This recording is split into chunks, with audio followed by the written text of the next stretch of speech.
Hi there everybody, my name is Jo Rose of jorose.com. As a numerologist and energy healer, I'm currently sharing the energy of 2017. 2017 is a one energy, and in numerology we arrive at this by adding together the whole of the number.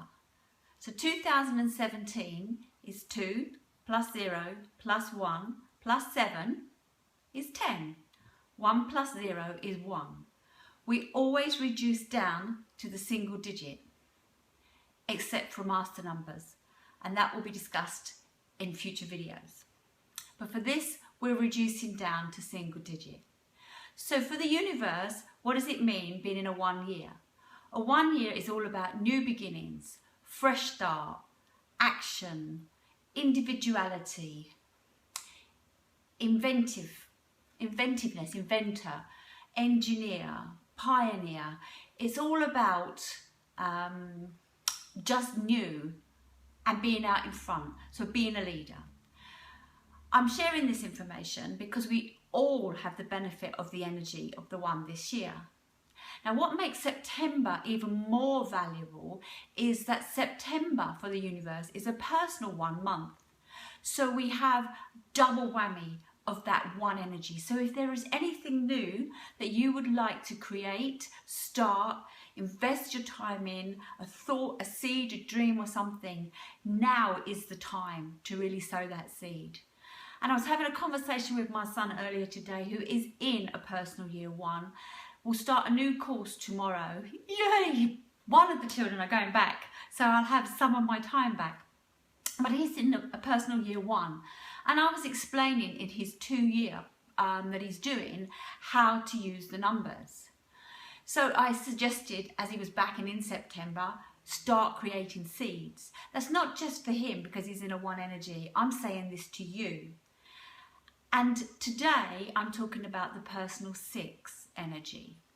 So what does the 6 mean? The 6 is generous, responsible, caring, service. It's the cosmic parent, it's the nurturer. It's the go-to really for community, relationships, family and so forth. The 6 as a personal year energy, what does that offer you? So I'm here to give you 3 tips on how to use this energy. The energy for the 6. So for the video, for Facebook Lives, for the 6 energy. Number 1, am I giving and receiving proportionately? The 6 energy is very much about giving, and sometimes we overgive, that there's no room to receive, or people see us overgiving and they just keep taking, that they don't think to offer back for us to receive. And often you'll find overgivers, or when we're in this overgiving energy, it's very hard for anyone to give you anything back because you're too busy being, I don't want to say a goody two shoes, but sometimes this 6 energy, it can be a goody two shoes. So what I'm saying is, if you think of an aeroplane, they'll suggest, whether you've got children or an elderly or someone you're caring about, is to always put your oxygen mask on first. You need to do this so that you can care for others. So make sure that you've also got time and space to receive, because otherwise you'll burn yourself out. And a burnt out 6 is not a good 6, because generally the 6 is the one holding the family together. And this year, it really is about family, service, home, healing. Yeah, healing. So have a think about giving and receiving. Are you overgiving? Find space to receive and start giving to yourself. So if you're an overgiver and you can't receive, give to yourself. So the first one really is, am I giving and receiving proportionally? The second one of the 6 is, am I beautifying my home, my environment and my life?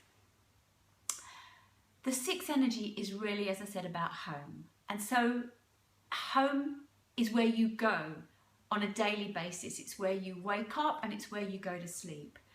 It's where your intimate is, it's where your family is. So it's very important that your home environment is serving you.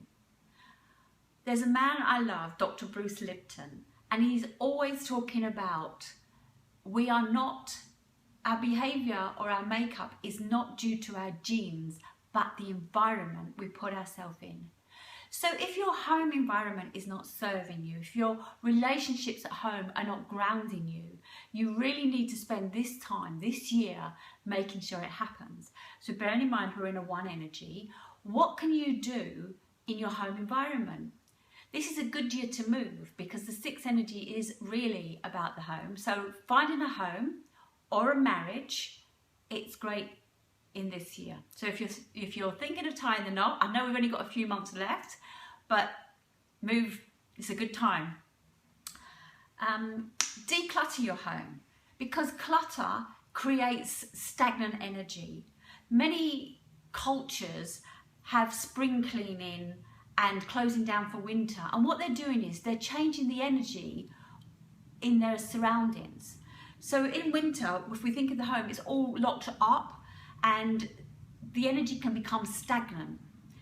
So we open the windows in spring to let the fresh air in. If we can open the windows more often, all the better.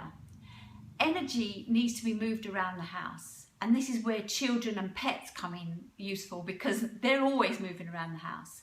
And if we think more of the elderly where they're not moving so much, their energy is stagnant and it's pulling them down. So we really need to be looking at making that energy flowing. The third thing I am going to share is, am I a pillar of strength for my family, my community and my circle of friends? Are you the go-to person? Are you inspiring others? Are you good at listening and understanding? Often we talk about sympathy. That's where we can fall in the hole with them. Think about empathy. This is the time where you can actually not just stand in their shoes, but become them. How are they dealing with it? And the best way forward is to become a coach. By becoming a coach, for example, we use the story of the fisherman or the hungry man, and we could give him a fish and feed him for his supper, and he'll go to sleep feeling good and full.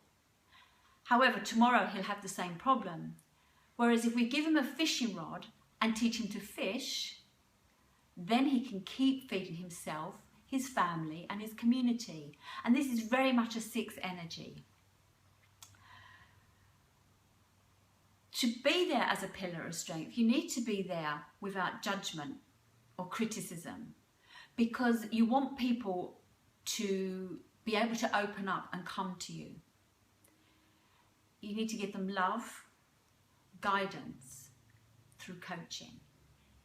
So just to recap on the 3 points for personal year 6. Remember, it's a year of service and responsibility, and you need to balance. So number 1, am I giving and receiving proportionately? Number 2, am I beautifying my home, my environment and my life? And number 3, am I a pillar of strength to my family, my community and my circle of friends? If you're interested in finding out more and you want to work on your personal year 6, I've created a group, Soul Empowerment, where we're currently running a challenge to share your goals and have support. I will leave the name of the group, the Facebook group, below here so that you can come and join us and see what's going on. Understanding not just your personal year, but your partner's personal year or your sibling's personal year, or even your colleague's personal year, will help you have a better understanding of where they are. It's your life. I live it's my life, spelled L-Y-F-E. Love yourself first every day. What I've found by following the flow of the numbers, each and every day I have a deeper, stronger connection with who I am. Before I did numerology, I was lost. I had no idea, no direction. I was good at many things and not so good at many things. But numerology really focused me into doing the things that serve me, that raise me up. Tomorrow I'll be talking about the 7 energy, personal year 7. And so I invite you to come along. Please come and join us in the Facebook group. Until then, have a fabulous day. Thank you.